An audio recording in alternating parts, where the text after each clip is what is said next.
Let's say that I woke up tomorrow and everything was gone. No cash, no credit, no portfolio, zero. I think most people would naturally panic, but I truly believe that I would be back to six figures in 12 months. And I'm going to show you exactly how, step by step, starting from nothing. Welcome to Cash Flow and Chaos, where we've done over 20 deals using creative financing specifically. I've coached many beginner investors to their very first deal with no money down. And in this video, I'm going to give you the playbook, the exact moves that I would make on day one if I had to start completely over. Here is something that nobody tells you. Starting with nothing is actually a competitive advantage in creative financing. And I really mean that. When you have money in the bank, you default to writing checks.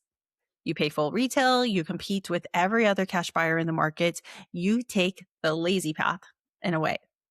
When you have zero, nothing, you are forced to get creative. And creative is where the real money is made. So right now, the conventional buyer has basically left the market. Rates are still elevated. Banks are tightening their underwriting guidelines. The average person cannot get traditional mortgage on an investment property without jumping through 15 hoops. That means sellers, especially motivated sellers, have nowhere to turn. They can't find a conventional buyer. They've been sitting in that property on the market, and it is costing them money every single month to have it listed. And they need a solution. That solution is you. OPM, which stands for other people's money, is the mechanism that makes this work. It comes in three forms, and I'd use it immediately if I was starting over. Number one is seller financing. That is when the seller becomes a bank, you are paying them monthly instead of a mortgage company. No bank approval, no credit check, just an agreement between you and another adult. Number two would be subject to. That is when you're taking over the seller's existing mortgage payments. The loan is staying in their name. You own the house. This works when sellers are behind on payments or need to move very quickly. Number three would be private money. Regular people with cash sitting in savings accounts or IRAs who want a better return than the 4% that they're currently getting, you offer them 8%, 10, 12, 15%, and they are thrilled. You close the deal with their capital. None of these require your capital. None require your savings.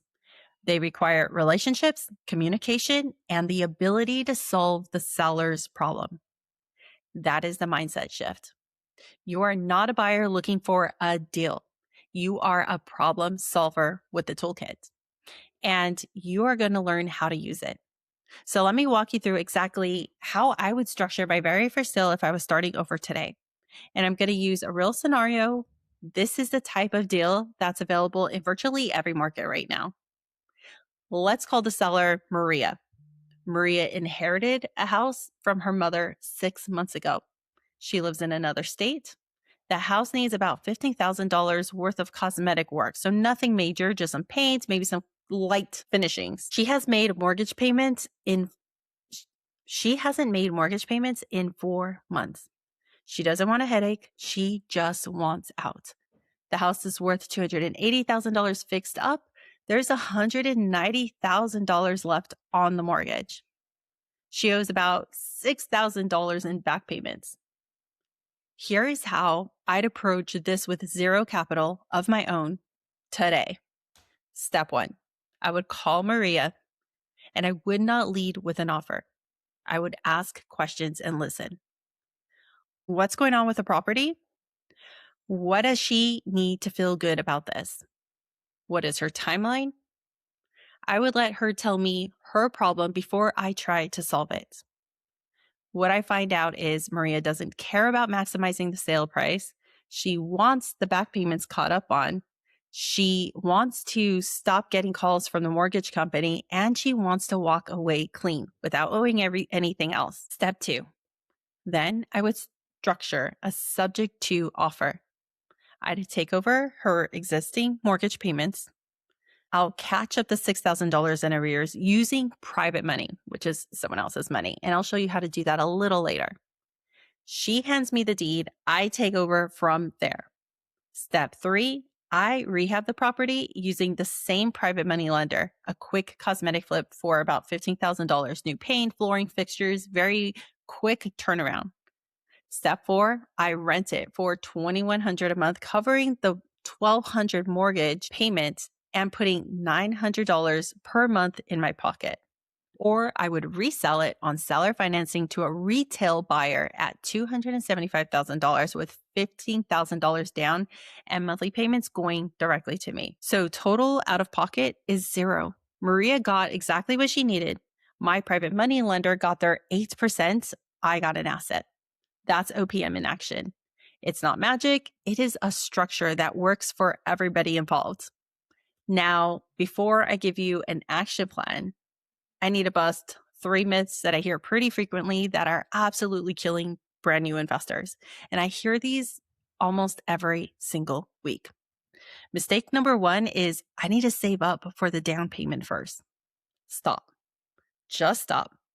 That mindset will have you waiting 3 to 5 years, actually forever, while other people are taking on their very first deals. The entire point of creative financing is that the capital follows the deal. When you have a real deal, a motivated seller, and a genuine discount, a clear exit, the money will show up. I've watched complete beginners go in and raise $80,000 of private lenders in 48 hours because the deal was solid. Capital is not the constraint. The deals are. Go out and find the deals. Number 2 is due on sale clause makes subject to illegal or it's too risky. Come on. We've done this many times in our own portfolio.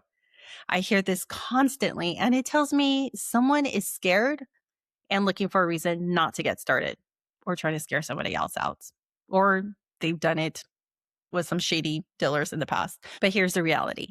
The due on sale clause is a contractual right, not a law.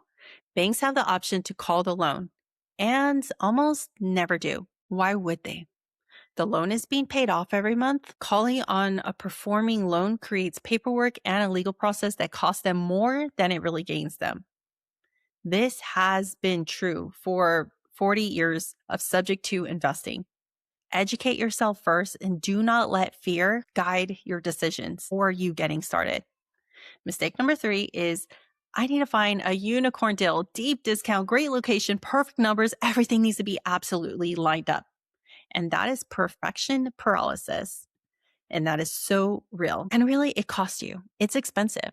Your first deal will not be the very best deal. It will teach you more than any course, any podcast, any YouTube video, including this one. The goal of your very first deal is not to get rich. It is to learn the process, build the relationships, and prove to yourself that you can do this. A mediocre deal you actually close is worth 10 perfect deals that you analyzed and passed on. Stop optimizing. Start doing. If this is clicking to you and you want more content on creative financing, OPM strategies, or real deal breakdowns every week, hit the subscribe button and turn on your notifications. We are dropping 2 new videos every week and we don't waste your time. Now let's get into the action plan. All right, so you are starting from zero. Here's exactly what you're going to do in the next 7 days.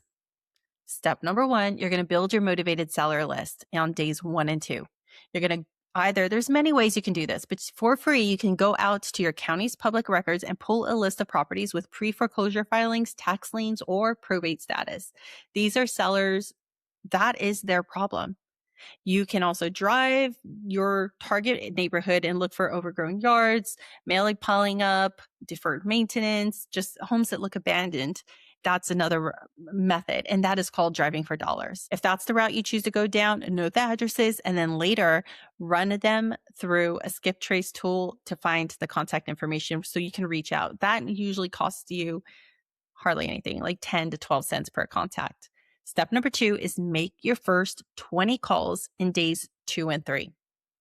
Do not pitch, just listen. Your script is simple. Hey, my name is Laura, and I came across your property on 123 Pine Street. I buy houses in non-traditional ways, and I want to see if You'd be open to a conversation about options. That is it. You're not closing anyone from the first call, you are qualifying their pain. Step number 3, identify your private money contacts. So that's what you're going to spend your time on days 3 and 4. You already know somebody with money in savings account, a 401k, or an IRA that's getting 3 to 4% returns. That person would most likely love to get 8, 10, 12% of secured by real property. They just don't know it's even available to them. So start with your own network. Tell people what it is that you're doing. You don't need to ask them for money yet. Just plant the seed. Step number 4 is analyze your first 3 leads. You're going to do this over the next couple days. Any seller who's open to a conversation, run the basic numbers. What is the property worth? What's owed on it? What does the seller need to walk away?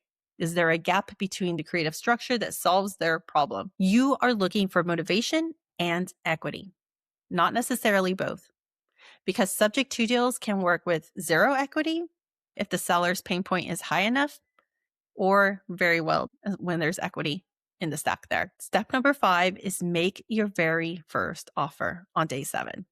Submit a written offer to your best lead. It doesn't have to be perfect. It has to be real. Use a simple purchase agreement. You can download one, a state-specific one online, most often for free. We also have a few basic templates within the Real Estate Hive as well that you can download, access, and use. The act of submitting an offer changes something in your brain. It is what makes you an investor, not a student. 7 days, that's the challenge. By day 7, you will know more about creative finance than probably 90% of people you've been talking to about it for years, because you've actually done something about it. Now, if you want to go deeper than this video, if you want the full BRRRR playbook, including the exact scripts, the deal analyzer, private money, pitch templates, step-by-step deal structures that we use, head over to the realestatehive.co/BRRRR-playbook. I'll put the link in the description and pin the comment. This is a system that has helped many people go from 0 to their very first deal in 30 days or less without banks, without their own capital, using other people's money the right way. The link is below. Go check it out, and I'll see you on the next one.